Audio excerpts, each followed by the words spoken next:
Hello everyone, welcome to mini blog part 2। আমি এবার চলে এসেছিলাম মণ্ডপে রেডি হয়ে। বলো তো আমায় কেমন লাগছে। তারপরেই মায়ের সাথে একটা ছোট্ট ক্লিপ নিলাম।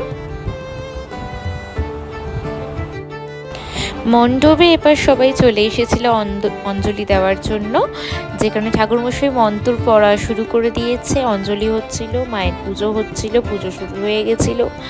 তারপরে সন্ধ্যাবেলায় আমি একটু ফ্রেশন আপ হয়ে রেডি হয়ে চলে এসেছিলাম। সন্ধ্যাবেলায় একটু প্রোগ্রামও ছিল, বাচ্চাদের ডান্স প্রোগ্রাম ছিল, যেখানে আমি দেখছিলাম এবং নিজের একটু ছোটো ছোটো ক্লিপস নিচ্ছিলাম।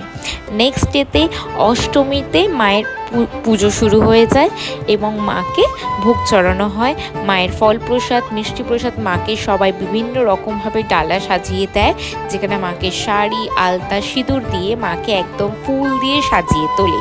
খুবই সুন্দর লাগছিল মায়ের রূপটা দেখতে। আমিও রেডি হয়ে শাড়ি পরে চলে এসেছিলাম। তারপরেই মায়ের 108টা পদ্ম বাছা হচ্ছিল, যেখানে সবাই মিলে আমরা 108টা পদ্ম বাছছিলাম। মাকে ঠাকুরমশাই পদ্ম দান করে প্রথমেই পুজো শুরু করে দিল। এরপরে মায়ের 108টা প্রদীপ জ্বালিয়ে মাকে আরতি করা হলো।